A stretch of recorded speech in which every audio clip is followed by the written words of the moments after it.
Hey, what's up? This update is focused on making things feel more consistent and less frustrating in the moment-to-moment firefights. The single biggest quality of life improvement people are talking about is melee responsiveness. Knife swings and sledgehammer hits now register in a way that actually matches what you expect on screen, so you won't feel like your sprint suddenly evaporates halfway through an attack, or that an enemy slipped through because the timing was off. The sprint behavior when you melee has been tightened up, so sprint only cancels when the attack actually connects, which changes how quickly you can recover and re-engage after an attempted takedown. Alongside that, jet combat took some important adjustments. The update tones down certain jet cannon effectiveness against other air vehicles, which should lengthen dogfights a bit and prevent one-hit style outcomes in air engagements. If you fly often, expect longer trade windows and slightly less brutal instant kill feel when two aircraft exchange fire at distance. This is one of those balance moves that nudges vehicles toward being competitive but not dominant. The UI and HUD got a careful pass too. There are tweaks to reticle presentation and a new reticle color option, plus improvements to armor bar visibility and how various menu elements behave, so you don't lose track of health or get distracted by overlapping widgets in the heat of combat. Small improvements here add up. Things that were once just annoying edge case bugs now behave the way you expect when you switch guns, swap scopes, or drop into REDSEC. Map and environmental issues were targeted as well. A handful of lighting and destruction artifacts on certain maps were fixed so scenes don't randomly go dark or render odd blackouts after a heavy exchange of ordnance. There were also fixes to ladder interactions, so climbing and vaulting feel far less slippery and less likely to fling you into an awkward animation loop. Those changes might seem minor when you read them, but when you're in a match, those tiny things stop breaking your rotation or throwing off a flank. Weapons and gadget fixes are present across the board. Controller recoil consistency was improved, so using a pad feels more predictable regardless of weapon, and a few suppressor visibility oddities, like suppressors not showing the expected small muzzle flash from certain angles, were addressed.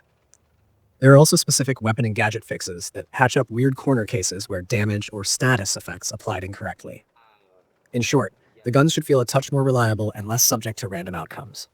The patch also resolves some very weird edge cases involving vehicles.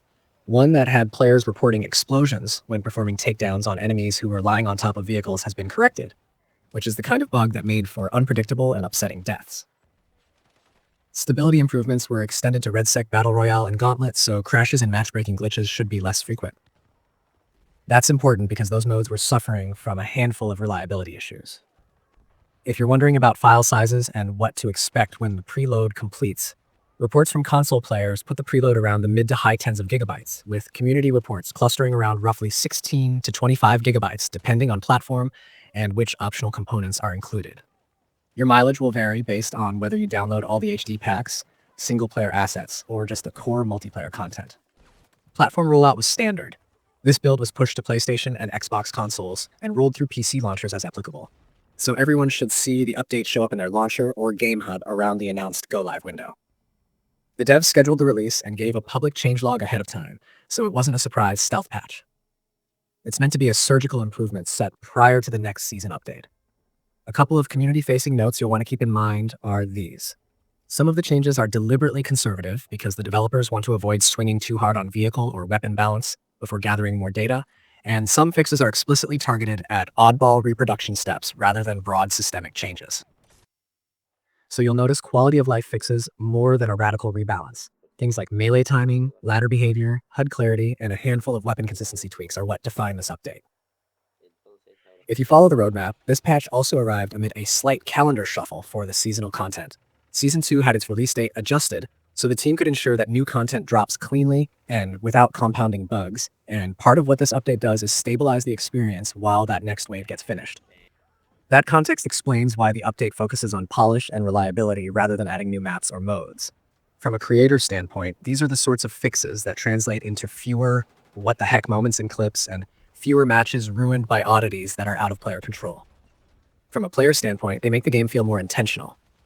When a knife lands, when a jet duel ends, and when an armor bar blinks red, you can trust the game to have interpreted what you did correctly. Expect the patch to be one of those quiet but meaningful quality of life steps that smooths gameplay and makes the next season launch a little less chaotic. Alright, that's the long and short of this build. Small but sensible fixes across melee, jets, HUD, ladders, lighting, and a handful of weapon and vehicle edge cases, dropped in a preload that's normal console download size territory and pushed to the usual platforms.